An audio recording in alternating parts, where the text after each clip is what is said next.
Welcome to Contentrain's walkthrough on content statuses.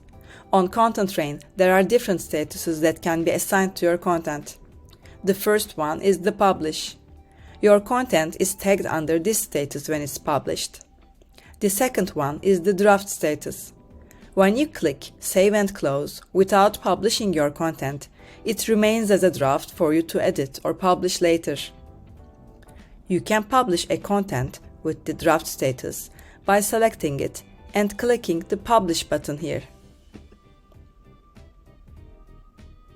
And you can also select it and choose to unpublish it and revert it back to the draft status. The next status is Changed. Editing and updating published content tags it as changed, allowing you to track modifications. And lastly, the Scheduled tag shows up when your content is scheduled to be published at a later date. In the content table, you can access the details of your content. Edit it by clicking the pencil icon here, and by selecting it, you can change its status or delete it if you like. That wraps up our walkthrough on content statuses.